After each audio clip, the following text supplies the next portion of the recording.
Translated by Bhikkhu Bodhi. Suttacentral.net and suttas.com. Digha Nikaya 9, Potthapàda Sutta. Thus have I heard. There was once when Buddha was staying at Savatthi, in Jeta's Grive, in Anathapindika's park. At that time there was a wanderer called Potthapada who was at the debating hall near the Tintoka tree, in the park of Queen Malika with a group of 300 wanderers. Buddha woke up early one day and headed to Savatthi for alms, but it was too early, so he decided to go to the debating hall instead to see the wanderer Potthapàda. Potthapàda was sitting with his crowd of wanderers shouting, making a commotion and indulging in various kinds of rowdy discussions on kings, robbers, ministers, armies, wars, luxurious items, women, gossip, speculations, talk on departed, talk of being and non-being, and so on. When Potthapàda saw Buddha coming from a distance, he asked his followers to keep quiet because if they are quiet, Buddha may come and visit them. So the wanderers kept absolute silent.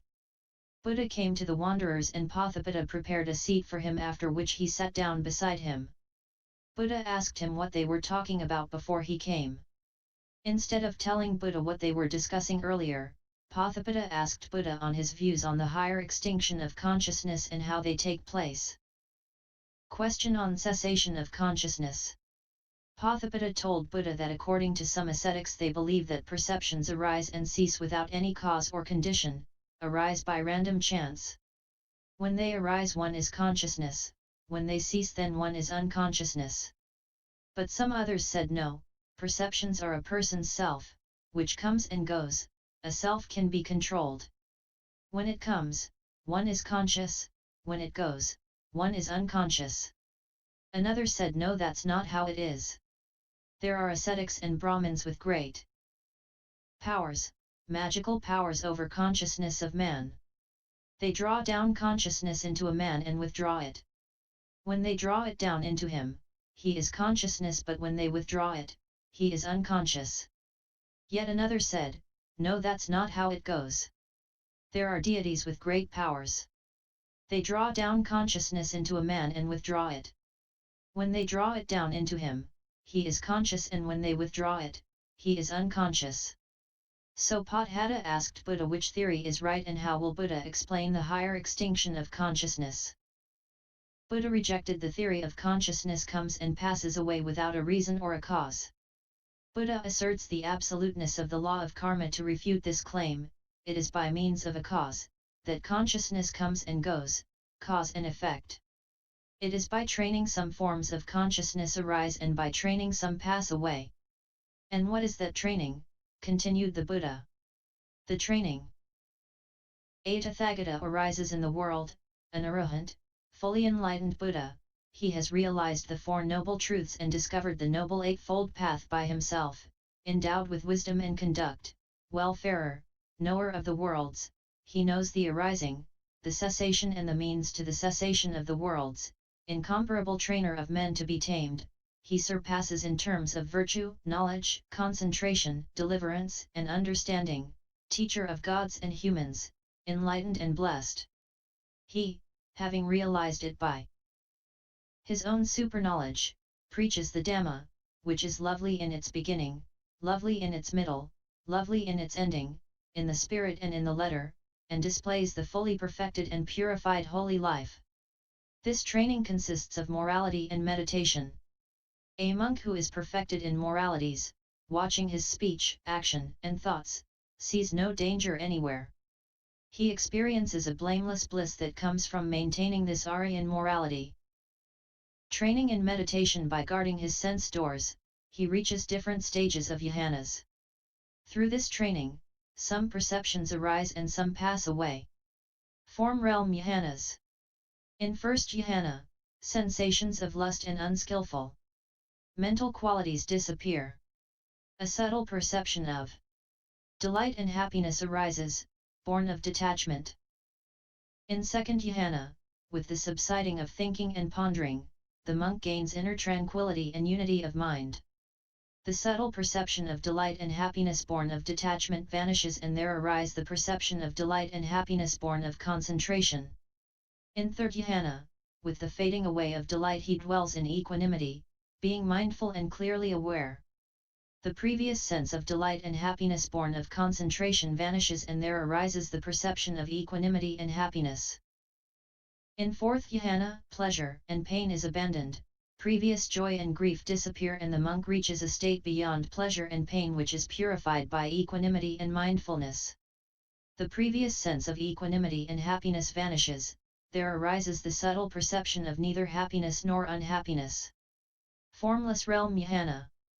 Sphere of infinite space, transcends beyond perceptions of physical forms, perceptions of resistance disappear, perceptions of diversity not heeded and he perceives infinite space and remains in the sphere of infinite space. Sphere of infinite consciousness, passing beyond the sphere of infinite space, seeing that consciousness is infinite. He remains in the sphere of infinite consciousness. Sphere of infinite nothingness, transcending beyond the sphere of infinite consciousness, see that there is no thing, he reaches the sphere of nothingness. Then Buddha said to Potthapada, when the monk has reached and gained such controlled perception, he progresses from stage to stage and he reaches the limit of perception. He will ponder and think that mental activity is worse for me, lack of the mental activity is better for me. If he were to think and imagine, then the perceptions attained this far will cease and coarser perceptions will arise in him. Then he neither thinks nor imagines.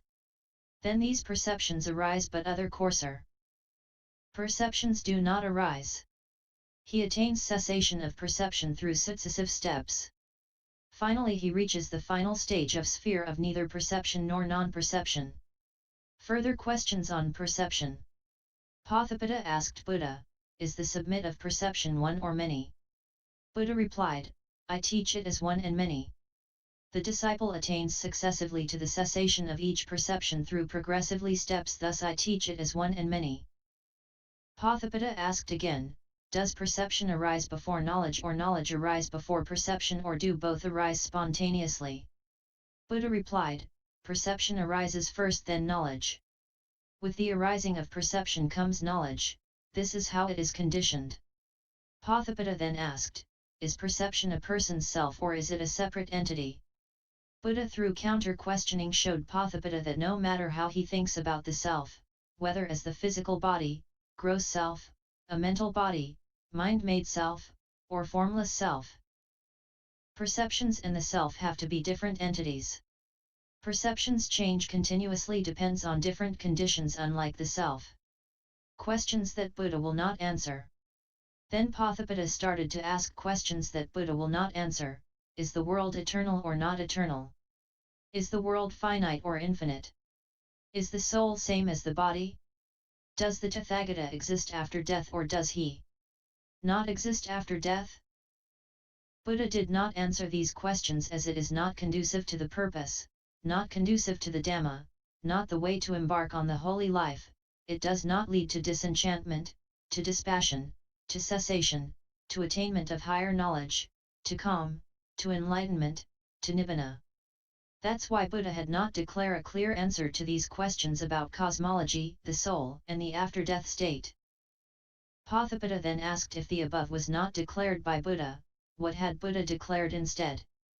Buddha replied that he had declared the Four Noble Truths, this is suffering, this is the origin of suffering, this is the cessation of suffering and this is the path leading to cessation of suffering. The Four Noble Truths is conducive to the purpose, not conducive to the Dhamma, is the way to embark on the holy life, it leads to disenchantment, to dispassion, to cessation, to attainment of higher knowledge, to calm, to enlightenment, to nibbana. That's why Buddha had declared the Four Noble Truths. After that, Buddha left the place. After Buddha left, the rest of the wanderers mocked Potthapàda for agreeing with whatever Buddha had said. The wanderers said that they do not understand a word Buddha had said and that Buddha did not reply questions on cosmology, self, and post-death states. Potthapàda replied that he did not understand on the part of whether the world is eternal, whether Tathagata exists after death and whether the world is infinite but what ascetic Gautama, Buddha, taught is sound, true, and grounded in Dhammas, so why should he disapprove Buddha's teachings? Siddha's meeting with Buddha. 2 to 3 days later, Siddha, who is the son of the elephant trainer, went with Potthapàda to see Buddha. Siddha paid respect to Buddha. Potthapàda exchanged courtesies with Buddha before they sat down beside Buddha to discuss about the previous conversation with the wanderers after Buddha left. Buddha mentioned briefly that those wanderers are ignorant and sightless, but Potthapàda amongst them has some insight.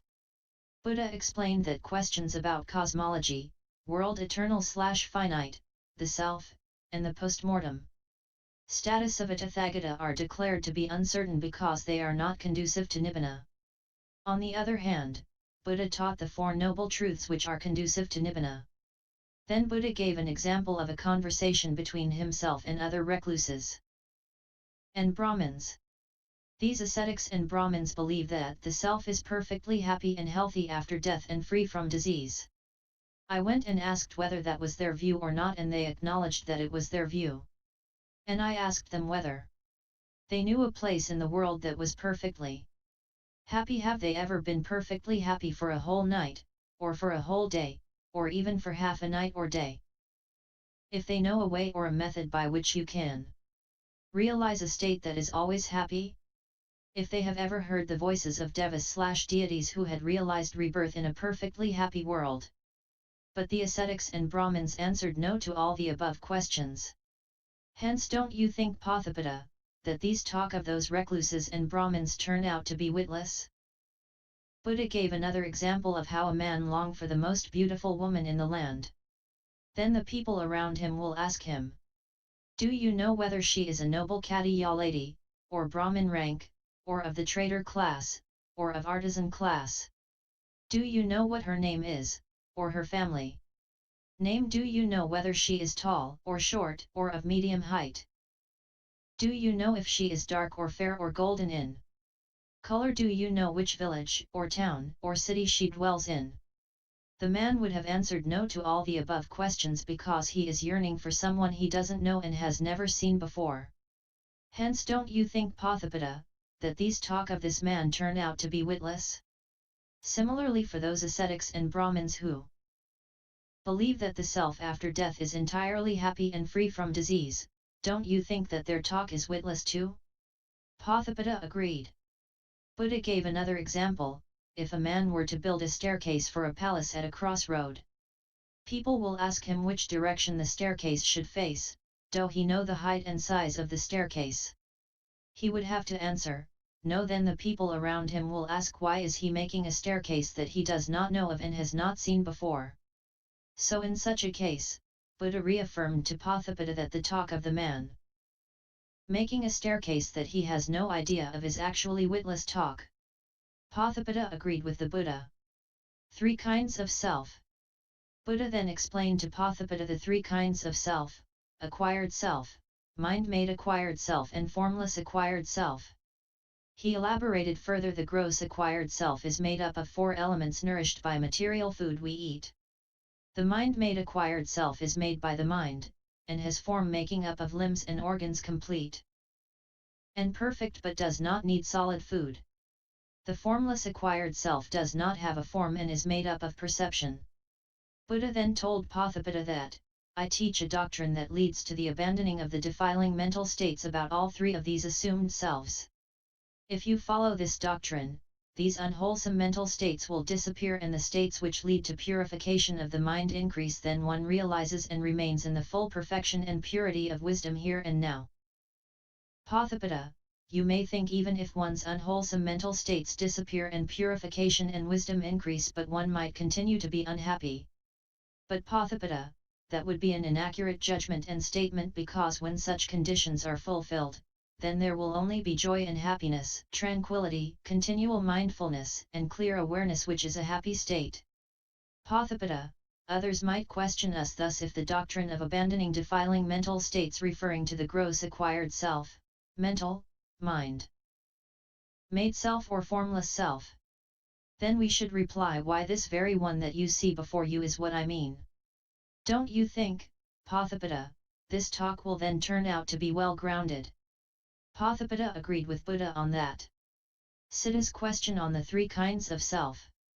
At this point, Siddha, the son of the elephant trainer, said to the Blessed One, at the time when the gross acquired self is assumed, would it be wrong to assume the co-existence of the mind-made and formless selves? Is the gross acquired self the only self that is real? But if the mind-made self is assumed, then are the other two not real? And if the formless self is assumed, are the other two not real? In other words, Siddha asked Buddha which self is the truly existent one, or do the selves all co-exist? Buddha replied, Siddha, when any one of the three assumed selves is present, then we do not speak of the other two selves. We speak only of the one self that is currently assumed at any one time. For example, when we are talking about the gross acquired self, we do not talk about the mind-made self and formless self during that setting. Buddha used counter-question to allow Siddha to understand about the three selves. So he asked Siddha, if people should ask you, did you exist in the past, or not? Will you exist in the future, or not? Do you exist now, or not? How would you answer? Siddha replied, I shall reply that I existed in the past, and did not exist in the past. I shall exist in the future, and shall not exist. I do exist now, and I do not exist. Buddha asked Siddha again, if people were to ask him, that past self that you had, is that your real self, and the future and present selves unreal? Or the future self that you will have, is that real one, and the past and present ones unreal? Or is the self that you have now the real you, and the past and future ones unreal? How would you answer? Siddha replied, I will say that the past self that I had was real to me at the time when I had it, and the others were unreal. The present self is real to me now, and the others are unreal. In the future self will be real and the others unreal. Buddha then replied that Siddha had answered the question on the different selves himself, i.e. when any one of the three assumed selves is present, then we do not speak of either of the other two. Buddha went on, just so similarly, Siddha, from a cow comes milk, and from the milk comes curds, and from the curds comes butter, and from the butter comes ghee, and from the ghee comes junket. Hence when we speak of milk we do not call it curds, or butter, or junket, and just so the curds or butter or ghee or junket are not called by any of the other names. In the same way, Siddha, when any one of the three assumed selves is present, then we do not speak of either of the other two. For these are merely names, expressions, turns of speech, designations in common use in the world. But a Tathagata, one who has fully realized the truth, makes use of them, but does not misapprehend them. After hearing this, Potthapada, the wanderer, said to the Blessed One, Excellent, Blessed One. Excellent. Just as if one were to turn upright what had been turned upside down, or to reveal what was hidden, or to point out the right path to one who was lost, or to bring a lamp into a dark place so that those with sight could see forms, in the same way, Lord, the Blessed One has expounded the Dhamma in numerous ways. I shall go to the Buddha, to the Dhamma, and to the Sangha for refuge. May the Blessed One accept me as a lay follower gone for refuge from this day onward for as long as I live. Siddha on the other hand also praised Buddha for the excellent Dhamma taught to him, seek refuge in the Buddha, Dhamma, and Sangha, but in addition he asked for ordination by the Buddha. Buddha ordained Siddha, and the newly ordained Venerable Siddha, who was zealous and earnest, went into seclusion and in a short time attained arahantship. Venerable Siddha knew that, destroyed is birth, the holy life has been lived, what had to be done has been done, there is nothing further beyond this. So in summary, this is a discourse given to a wanderer Potthapàda. Buddha discussed about the cessation of consciousness, the various jhana states, the concept of perception, and the three kinds of self, which are gross acquired self, mind, made self, and formless self. He advised Potthapàda and Siddha not to ask questions which will not benefit them on the path to enlightenment, as those questions on cosmology and post-death states do not bring about wisdom and knowledge. He also told them not to spend so much time discussing on topics which are not beneficial and are witless. Instead, Buddha emphasized the understanding and teaching of four noble truths which will be fruitful for the path to liberation nibbana. By WHH. References.